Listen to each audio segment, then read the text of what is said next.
Uno de los misterios más grandes del rock and roll de los años 60 es la extraña desaparición de Bob Dylan, uno de los cantantes más reconocidos de aquella época.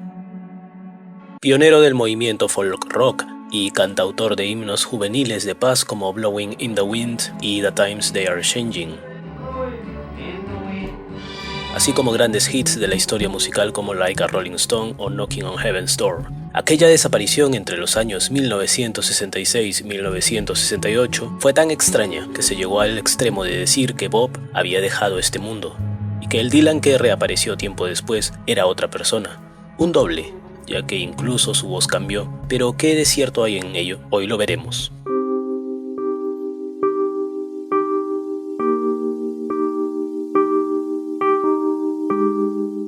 Robert Allen Zimmerman o Bob Dylan había sido el ícono de una generación rebelde estadounidense de inicios de los años 60. Su fama no quedó circunscrita a los Estados Unidos, sino también a Inglaterra y a otras partes del mundo.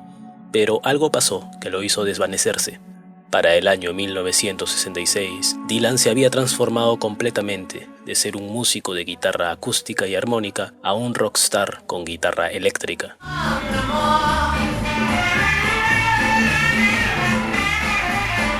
Lo que causó obviamente la molestia de sus conservadores seguidores. Ese cambio ocurrió un año antes, en 1965, cuando Dylan lanzó su álbum Bring It All Back Home y su posterior participación en el Festival Folk de Newport, de donde salió abucheado, cosa que sería una constante en adelante, temas que ya hemos hablado en este canal y puedes revisarlos.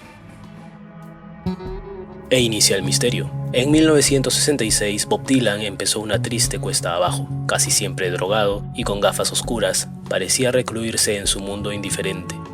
Todo su sonido había cambiado y su círculo de amistades flaco favor hacía su estabilización.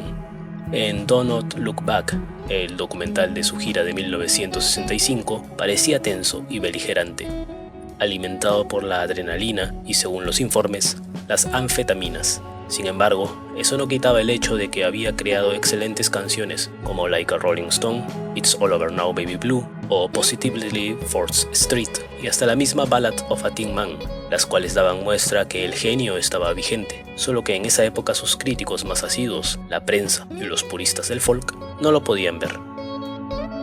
Entonces, en esos días de 1966 y tras su gira inglesa, Dylan, de 25 años, parecía haber tocado fondo. Cansado de todo, volvió a los Estados Unidos para recluirse en Woodstock, New York. Por entonces ya era conocido el gusto que había agarrado Bob por las motocicletas, así que una mañana del 29 de julio de 1966, según se documenta, Dylan se encontraría cara a cara con la muerte, cuando se le trabaron los frenos de su motocicleta Triumph 500 en una autopista cerca a su casa en Woodstock. Bob dijo lo siguiente: "Fui cegado por el sol por un segundo.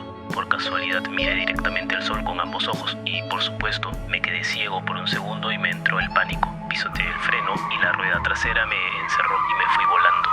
Asimismo mencionó que se agrietó varias vértebras, aparte de sufrir una conmoción cerebral y varios golpes, lo que le llevó a una larga recuperación y acaso a un misterioso periodo recluido. ¿Qué sucedió entonces?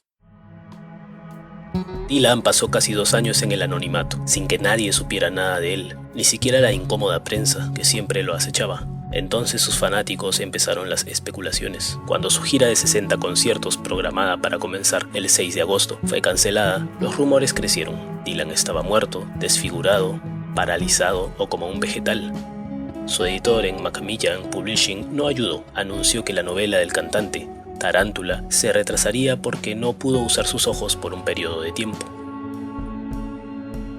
Los rezos de los fanáticos parecían haber sido escuchados cuando, a mediados de 1967, el reportero Michael Lascetta se convirtió en el primer hombre de prensa que pudo llegar hasta Dylan en su casa en Woodstock, acabando con el rumor de que estaba muerto. Bob le dijo: "Lo que he estado haciendo principalmente es ver solo unos pocos amigos cercanos, leer poco sobre el mundo exterior, estudiando libros de personas de las que nunca has oído hablar, pensando en a dónde voy.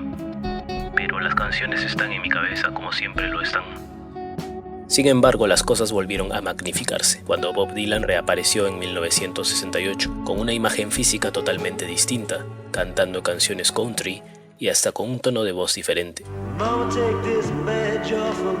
El Bob Dylan que reapareció el 20 de enero de 1968 para 2 tributos de Woody Guthrie en el Carnegie Hall ya no era irascible, sino cordial y abierto. Ese mes lanzó a John Wesley Harding y dijo: "Yo soy un chico de campo y hay que dejar que esté solo para lograr realmente algo". Sin embargo, ante los ojos públicos, resultó que su recuperación y retiro le dieron un respiro de la presión que había estado generando. En Woodstock, él y The Band grabaron más de 100 canciones, lo que sería The Basement Tapes, por su traducción al español, Las grabaciones de sótano, que se publicó en 1975. Se dice que se dedicó a su familia, esposa Sara, su hijo Jess, que nació en enero de 1966, y la hija de Sara, María.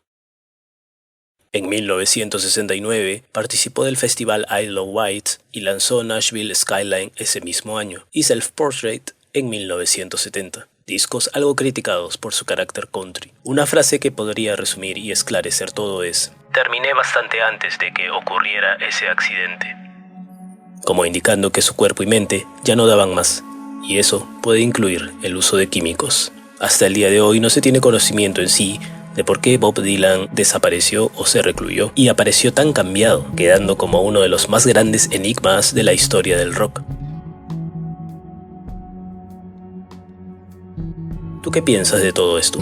¿Qué pudo haber pasado? ¿Dylan fue reemplazado? ¿O tiempo para recuperarse de su adicción a las drogas? Déjame tu opinión en los comentarios. Muchas gracias por tu atención.